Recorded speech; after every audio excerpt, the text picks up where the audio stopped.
September মাসের 1 তারিখ ভারতবর্ষের মহামান্য সুপ্রিম কোর্ট একটি জাজমেন্ট, যা ভারতবর্ষে প্রায় 25 থেকে 30 লক্ষ কর্মরত সিনিয়র শিক্ষকদের আগামী দিনে চাকরি নিয়ে সমস্যা দেখা দেবে। চাকরির নিরাপত্তার উপরে বিরাট আঘাত। সুপ্রিম কোর্টের যে রায় 1 তারিখ, তাতে বলা হয়েছে যে যাদের বয়স 55 বছরের নিচে, তাদের মধ্যে এলিমেন্টারি স্টেজে যারা শিক্ষকতা করেন প্রত্যেককে টিচার্স এলিজিবিলিটি টেস্ট বা টেট পরীক্ষায় উত্তীর্ণ হতে হবে। আমরা জানি এরকম অনেক শিক্ষক শিক্ষিকা আছে যারা সুপ্রিম কোর্টও বলেছেন 25-30 বছর ধরে ওনারা সসম্মানের যোগ্যতায় চাকরি করছেন। এখন চাকরির শেষ প্রান্তে এসে ওনাদের এই পরীক্ষায় বসতে হবে নূতন প্রজন্মের সাথে। যদি সেই পরীক্ষায় 2 বছরের মধ্যে উত্তীর্ণ হতে না পারে, তাহলে ওনাদেরকে চাকরি থেকে অবসরে যেতে হবে, চাকরি থেকে ছাঁটাই হবে। এর একটা অবস্থা। এবং যারা 55 বছর 60 বছর যারা আছেন, যে জায়গাটা ছাড় দিয়েছে, এই ক্ষেত্রে যারা আছেন ওনারা যদি শিক্ষক বিষয়ে যদি প্রমোশন, HME সময় প্রমোশন জন্য বিবেচনা আসবে তখনই যখন এই টেট পরীক্ষা উত্তীর্ণ হবে। এই রায়টি সারা দেশে 25 থেকে 30 লক্ষ কর্মরত শিক্ষকদের বিশাল বড় একটা সমস্যা সৃষ্টি করেছে। আগামী দিনে ওই শিক্ষক মশাইদের চাকরির নিশ্চয়তা একটা প্রশ্নবোধক চিহ্নের উপরে দাঁড়িয়েছে। এই ঘটনাটা সুপ্রিম রায়টার পরে আমরা বিদ্যালয় শিক্ষা দপ্তরের অধিকর্তার কাছে আমরা চিঠি দিয়ে ওনার সাথে সাক্ষাৎকারে এই বিষয়ে বিদ্যালয় শিক্ষা দপ্তরের দৃষ্টিভঙ্গি কি জানার জন্য চিঠি দিই, কিন্তু সেই দিক থেকে আমরা কোনো সদুত্তর পাইনি। পরবর্তী সময় আমরা সংগঠনের পক্ষ থেকে রাজ্যের মাননীয় মুখ্যমন্ত্রীর কাছে মেমোরেন্ডাম আকারে এই যে সুপ্রিম কোর্টের রায়ের বিপক্ষে রায়ের প্রতিবাদ করে রিভিউ পিটিশন করার জন্য আমরা আবেদন রাখি। আমরা দেখেছি ইতিমধ্যে ভারতবর্ষের মধ্যে কেরল, তামিলনাড়ু, উত্তরপ্রদেশ সহ একাধিক রাজ্য সুপ্রিম কোর্টে এই যে 1 সেপ্টেম্বর মহামান্য সুপ্রিম কোর্টের ডিভিশন বেঞ্চ রায় দিয়েছেন তার বিপক্ষে রিভিউ পিটিশন দাখিল করেছেন। আমাদের সর্বভারতীয় শিক্ষক সংগঠন school teachers federation of India ইতিমধ্যে সুপ্রিম কোর্টে রিভিউ পিটিশন দাখিল করেছেন। আমরা STF এর পতাকা তলে আমরা STF এর আমাদের এফিলিয়েটেড অর্গানাইজেশন, আমরা এই যে আইনি প্রক্রিয়া আমরা সেই থাকবো, সেই দিক থেকে একটা পার্ট। কিন্তু আমরা যেটা বলবো যে বিভিন্ন রাজ্য সরকারগুলি ইতিমধ্যে এই যে রায়তে সারা দেশে এবং আমার ত্রিপুরা রাজ্যে কর্মরত বিদ্যালয় শিক্ষা দপ্তর অধীনে শিক্ষক শিক্ষিকা, SS এর শিক্ষক শিক্ষিকা, বেসরকারি শিক্ষক শিক্ষিকা, কয়েক হাজার শিক্ষক শিক্ষিকা আগামী দিনে চাকরি একটা প্রশ্ন চিহ্নের উপরে দাঁড়িয়েছে। আমরা একটা প্রসঙ্গতে একটা কথা বলি, গত 13 তারিখ সমগ্র শিক্ষা অভিযান, যেটা আমরা SSA বলি, ওনাদের একটা সুপ্রিম কোর্টে একটা ত্রিপুরা হাইকোর্ট SSA শিক্ষকদের নিয়মিত করার জন্য একটা রায় দিয়েছিল, ত্রিপুরা হাইকোর্টের ডিভিশন বেঞ্চ। কিন্তু রাজ্য সরকার সেই রায়টিকে না মেনে সুপ্রিম কোর্টে SLP দাখিল করে। সেটার শুনানি গত 13 তারিখ ছিল। আমরা হতবাক যে গত 1800 নির্বাচনের পূর্বে যে তৎকালীন বিরোধী দল SSA শিক্ষকরা বিভিন্ন দাবি নিয়ে যখন ওরিয়েন্ট চুমড়িতে আমরণ অনশন করছেন, ওনারা গিয়ে বলেছেন আমরা ক্ষমতায় আসলে পরে আপনাদেরকে নিয়মিত বেতন কম দেব। ত্রিপুরার তৎকালীন সরকার এই ইচ্ছা করে এই SSA কর্মীদেরকে নিয়মিত বেতন কম দিচ্ছে না। আজকে আমরা লক্ষ্য করেছি হাইকোর্ট যখন নিয়মিত বেতন কম দেওয়ার জন্য SSA শিক্ষক বলেছেন, তখন সুপ্রিম কোর্টে SLP করে। এবং গত 13 তারিখ যখন এটা নিয়ে উঠে হাইকোর্টের বিচারপতির সামনে, ত্রিপুরা সরকারের যে আইনজীবী এই 1 সেপ্টেম্বরে যে সুপ্রিম কোর্টের রায়কে সামনে রেখে রায়ের কথা বলে তাদের চাকরি খারিজ করার জন্য সেখানে সওয়াল করেন। যদিও সুপ্রিম কোর্টের বিচারপতি কোনো রায় দেননি। আগামী 19 তারিখ 18 সালের নির্বাচনের বুকে SSA শিক্ষকদের সময় আজকে হাইকোর্ট রায় দেওয়ার পর সুপ্রিম কোর্ট গিয়ে ত্রিপুরা সরকারের ভূমিকা, আমরা ত্রিপুরা সরকারের শিক্ষক সংসদ HBDর পক্ষ থেকে এই যে সুপ্রিম কোর্টের রায়ে যে আমাদের একটা বিশাল সংখ্যক শিক্ষক শিক্ষিকারা আগামী দিনে সমস্যায় পড়বেন, তাদের চাকরি অনিশ্চয় দেখা দেয়, তার জন্য আমরা মুখ্যমন্ত্রীর কাছে চিঠি দিয়েছি। আমরা ওনার থেকে কোনো সদুত্তর পাইনি। আজকে প্রেস নোটের মধ্যে আমরা আবার অনুরোধ করব এবং আপনাদের আজকে জানার মূল উদ্দেশ্য হলো, আমরা এই যে রাজ্য সরকার সুপ্রিম কোর্টে রিভিউ পিটিশন দাখিলের দাবি এবং একই সাথে কেন্দ্রীয় সরকার অর্ডিন্যান্স জারি করে যে ধারাগুলোর জন্য আজকে সুপ্রিম কোর্ট এই রায় দিতে বাধ্য হয়েছে, সেই ধারাগুলোকে সংশোধন করে এই যে আজকে যারা শিক্ষক শিক্ষিকারা সারা দেশে প্রায় 25 থেকে 30 লক্ষ শিক্ষক শিক্ষিকা চাকরির নিশ্চয়তা প্রদানের দাবিতে আগামী 18 তারিখ আমরা বিকাল 4টায় আমাদের এই যে শিক্ষক ভবন TGTS কেন্দ্রীয় অফিস থেকে আমরা একটা মিছিল করে আমরা বিদ্যালয় শিক্ষা দপ্তরের অধিকর্তার কাছে একটা গণডেপুটেশন মিলিত হব। আমরা এই গণডেপুটেশনে রাজ্যের সম্মানিত প্রত্যেক শিক্ষক অনুরোধ করব, আমরা আমাদের রাজ্যের শিক্ষার স্বার্থে, শিক্ষক শিক্ষিকা চাকরির সুনিশ্চিতের স্বার্থে আপনার সবাই আগামী 18 তারিখ বিকাল 4টায় যে বিদ্যালয় শিক্ষা দপ্তর অভিযান যে ডাক আমরা দিয়েছি, তাতে আমরা সবাই অংশগ্রহণ করবেন। এবং এই যে শিক্ষক সে চাকরি যাওয়ার পরে আপনারা জানেন রাজ্যে ইতিমধ্যে প্রায় 3 শতাধিক স্কুলে মাত্র একজন মাত্র শিক্ষক দিয়ে চলছে। এই বিশাল সংখ্যক শিক্ষক শিক্ষিকা যে চাকরি এখানে চলে যায়, তাহলে শিক্ষার উপর একটা বিশাল আঘাত হবে। রাজ্যে শিক্ষক শপথে এমনিতে শিক্ষক কম, আরো চাকরি গেলে পরে এটা কি অবস্থা হবে। সেই দিক থেকে রাজ্য সরকারের একটা বিশাল দায়িত্ব এই শিক্ষক রক্ষা করা। আমরা আবারও এই দাবি করব, রাজ্য সরকার আর দেরি না করে বিভিন্ন রাজ্যগুলো যেভাবে সুপ্রিম কোর্টে রিভিউ পিটিশন করছে সেইভাবে রিভিউ পিটিশন দাখিল করুক এবং রাজ্য সরকার কেন্দ্রীয় সরকারের কাছেও দাবি করুক যাতে অর্ডিন্যান্স জারি করে এই যে সমস্যাগুলোকে সমাধান করা। এই আমাদের বক্তব্য। এই ইয়েতে আমরা আগে 18 তারিখ আমরা মিছিল সংগঠিত করব, আমরা শিক্ষা ভবন অভিযান করব। জমাত আমাদের এখান থেকে আমরা আমাদের কেন্দ্রীয় অফিস 4টায় কেন্দ্রীয় অফিস আমাদের শিক্ষক ভবন মেলার মাঠ থেকে আমরা মিছিল করে এখান থেকে মেলার মাঠ, বটতলা, জয়নগর বাস স্ট্যান্ডে এবং অফিস স্ট্যান্ডে আমরা শিক্ষা দপ্তরে এলিমেন্টারি অধিকর্তার কাছে আমরা ডেপুটেশনে মিলিত হব। আজকে আমাদের যে সমস্যা, আমাদের ট্যাক্স সংক্রান্ত যে সমস্যাগুলি নিয়ে কথা বললেন, অ্যাকচুয়ালি আমরা দেখেছি 18 সালে যখন আমাদের সর্বশিক্ষা যে শিক্ষকরা ছিলেন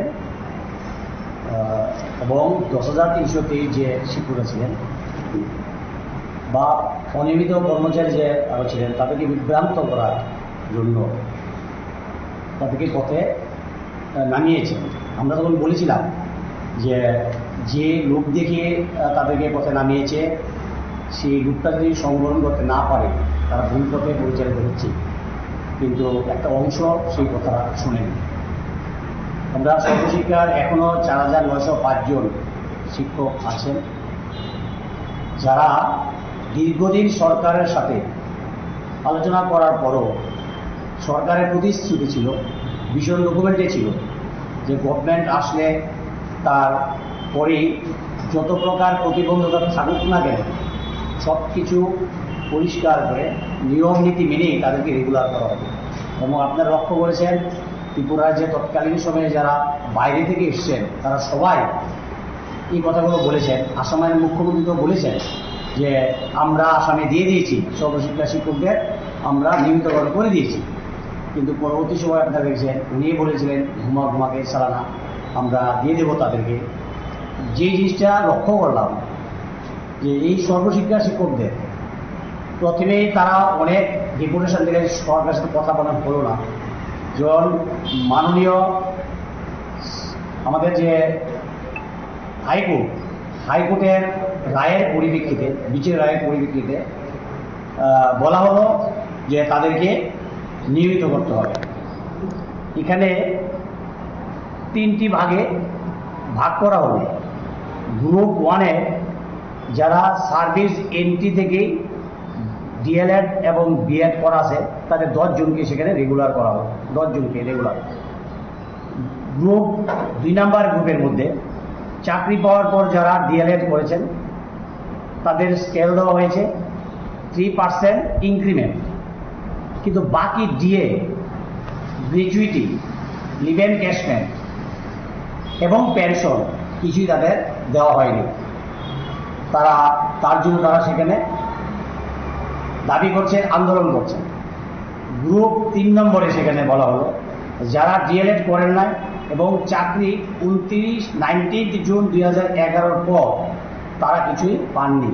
বামফ্রন্ট সরকার আমলে যে ফিক্সড পেটা তাদের ছিল সেই পেটি তারা এখন পর্যন্ত তারা পাচ্ছেন। তারা পূজার অ্যাডভান্সও পান না। আমরা যে পূজার মধ্যে সবাই পূজার মধ্যে এবার 2100 টাকা করে বোনাস পেয়েছি সেটাও তারা পান না। এই পরিপ্রেক্ষিতে মাননীয় হাইকোর্ট রায় খুব সুন্দরভাবে রায় দিয়েছিলেন। এই রায়ে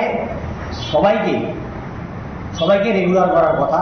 ওই যে ডেটটা আমি বললাম 29 জুন 2011 আগে যারা চাকরি পেয়েছেন তারা সবাইকে নিয়মিতকরণের কথা বলেছেন, কিন্তু আমরা লক্ষ্য করলাম রাজ্য সরকার তাদেরকে নিয়মিত করলেন না। তারা দ্বিতীয়বার তারা হাইকোর্টে মানহানি মামলা বলে যে হাইকোর্টকে অপমান করা হচ্ছে, মানহানির মামলা তারা করলেন। করার পর আমরা লক্ষ্য করলাম কেউ নির্লজ্জ একটা সরকার বলে পড়ে যে হাইকোর্ট রায় দিয়েছে তারপরও তাদেরকে নিয়মিতকরণ করা হলো না এবং প্রতিশ্রুতি দিয়েছিলেন যে আমরা আসলেই নিয়মিতকরণ করব। তারপরে এই রাজ্য সরকার এই 4905 জন শিক্ষকের পরিবারকে পথে বসিয়ে তারা সুপ্রিম কোর্টে কোটি কোটি টাকা খরচ করে সুপ্রিম কোর্টে তারা এসএলপি দাখিল করলেন। আজকে বলেছেন আমাদের সাধারণ সম্পাদক এসএলপি দাখিল করার পরে গত 13 তারিখ সেখানে আমাদের সমস্যা হয়েছে। কিন্তু এই যে ঘটনাবলীগুলো আমাদের সামনের দিন কত ভয়ানক, কত বিপজ্জনক। এমনি ত্রিপুরায় যে 56,000 কর্মচারী বিধানসভায় নোটিশ, বিধানসভায় মাননীয় মুখ্যমন্ত্রী বলেছেন 56,000 কর্মচারী কমে গেছে। শিক্ষক স্বল্পতায় ভুগছে, স্কুল কলেজ সব জায়গায় শিক্ষক স্বল্পতা ভুগছে।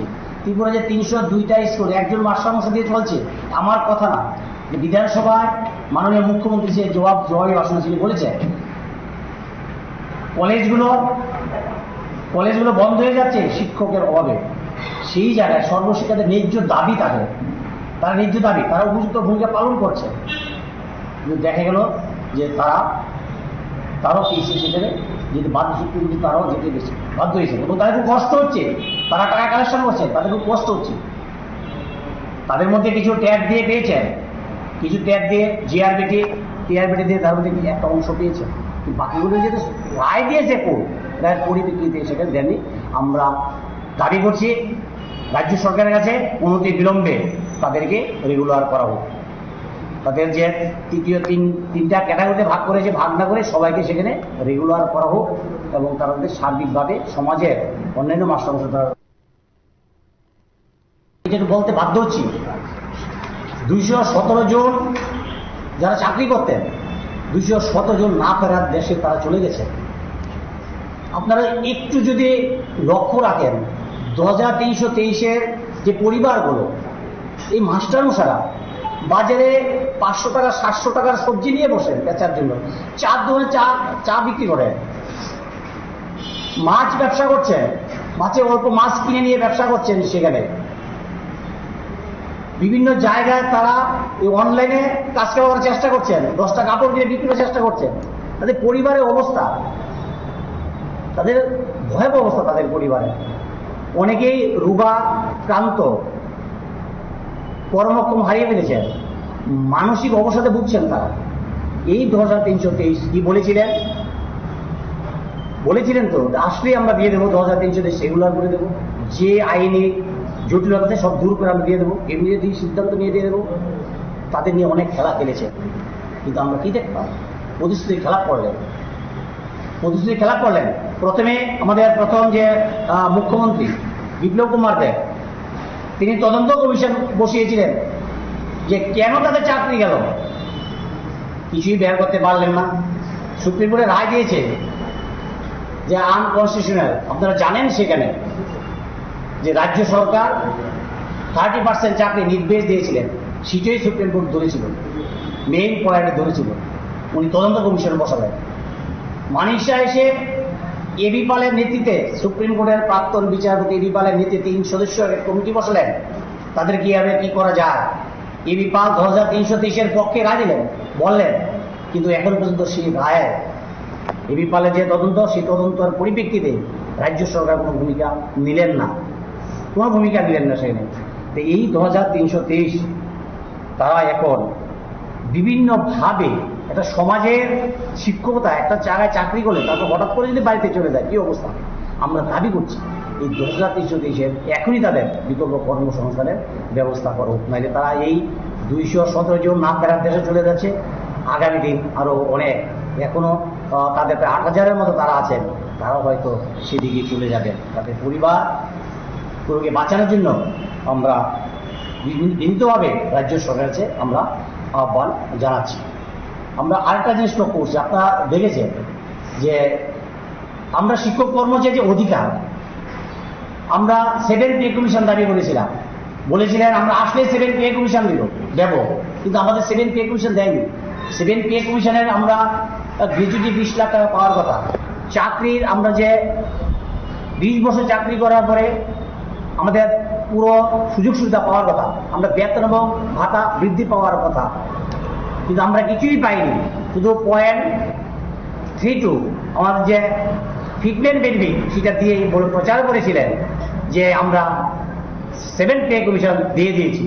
কিন্তু আমরা যে জিনিসটা লক্ষ্য করছি সেখানে, যে এই যে আলোচনা আমরা যা হারিয়েছি এই 18 সালের পরে, এই 18 সালের পরে আমাদের বামফ্রন্ট সরকার আমাদের 5th পে কমিশনের মধ্যে দিয়ে, 8th পে কমিশনের আগে আমাদের সেখানে ফিক্সেশন বেনিফিট 1.74 থেকে 1.86 দিয়েছিলেন, আমাদের ইনক্রিমেন্ট 2.503% দিয়েছিলেন, আমাদের চাকরির মেয়াদ 7 বছর করেছিলেন, আমাদের আর্নলিভ, শিক্ষকদের আর্নলিভ 10 দিন থেকে 20 দিন করেছিলেন, গ্র্যাচুইটি 10 লাখ করেছিলেন, ফিটমেন্ট ফ্যাক্টর 2.57 থেকে 2.25 দিয়েছিলেন, ম্যাটারনিটি লিভ 180 দিন আমাদের দিয়েছিলেন এই বামফ্রন্ট সরকার, ম্যাটারনিটি লিভ দিয়েছিলেন 7 দিন, গ্রেড পের পরিমাণ বৃদ্ধি করেছিলেন, গ্রুপ সি কর্মচারীদের মেডিকেল রিইম্বার্সমেন্টের ব্যবস্থা করেছিলেন।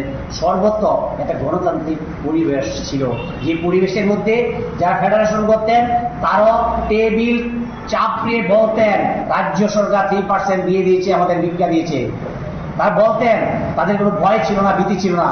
আর আজকে আমরা একটা মিছিল করার পারমিশন যা পাই না, মাস্টার মশাইরা কলম নিয়ে মিছিল করবে তার দাবি দেওয়া নিয়ে, এই মিছিলে পারমিশন, সিকিউরিটি বলে সেখানে আইন শৃঙ্খলার অবনতির কারণ আছে, আমাদের পারমিশন দেয় না। বছরে 2 বার যে দিয়ে দেওয়ার প্রতিশ্রুতি ছিল বামফ্রন্ট সরকারের, সেই 2 বার দিয়ে দেওয়ার প্রতিশ্রুতি ভঙ্গ করলেন। ডিফাইন্ড পেনশন এনপিএস 2018 সালের যে 1 জুলাই এনপিএস, যেটা আমার পেনশনের গ্যারান্টি, তারা ছিনিয়ে নিলেন। সেখানে গ্রুপ সি কর্মচারীদের মেডিকেল রিইম্বার্সমেন্ট সেটাও নিয়ে নিলেন। ডাইন হারনেস 50 বছর পরে যদি কেউ মারা যায় সে চাকরি পাবে না, 50 বছর আগে মারা গেলে তার পরিবার চাকরি পাবে। অর্থাৎ আমার যে গ্যারান্টি ছিল ডাইন হারনেসের সেটাকে ছিনিয়ে নিলেন। সেখানে এসমা জারি করলেন বিভিন্ন জায়গায়, এসেন্সিয়াল সার্ভিস যারা করে সেখানে এসমা জারি করলেন। FR56 শুনেছিলেন আপনারা, এখন বন্ধ আছে। কি করেছিলেন যে 50 বছরের পরে তার পরীক্ষা দিতে হবে তার সামর্থ্য আছে কিনা চাকরি, এই FR56 সেখানে চালু করার চেষ্টা করেছিলেন। সেখানে অনিয়মিত কর্মচারী 10 বছর হলে তারা নিয়মিত হয়ে যেতেন। দুর্ভাগ্যের সাথে বলতে হচ্ছে যে 2018 সালের 30 আগস্ট ক্যাবিনেটের সিদ্ধান্ত নিয়ে, এই বর্তমান রাজ্য সরকার ক্যাবিনেটের সিদ্ধান্ত নিয়ে সেই অনিয়মিত কর্মচারীদের নিয়মিত করার যে বামফ্রন্ট সরকারের একটা মানবিক সিদ্ধান্ত ছিল, সেটাকে যারা বাতিল করে দিলেন। যে ভাবা যায়, শুধু এটাই বাতিল করলেন না যে আর অনিয়মিত কর্মচারী নেওয়া হবে না, এই সিদ্ধান্ত তারা নিলেন। আমরা দাবি করছি যে শিক্ষক কর্মচারী অর্থাৎ আমাদের শিক্ষকদের, আমাদের কর্মচারীদের যে সমস্ত অধিকারগুলো কেড়ে নেওয়া হয়েছে, এই অধিকারগুলো আবার দেওয়া হোক। 2323 এবং সর্বশিক্ষার শিক্ষকদের তারা যাতে অনতি বিলম্বে তার ন্যায় পায় সেই ব্যবস্থা রাজ্য সরকার করুক, এতটুকুই আমাদের আলোচনা।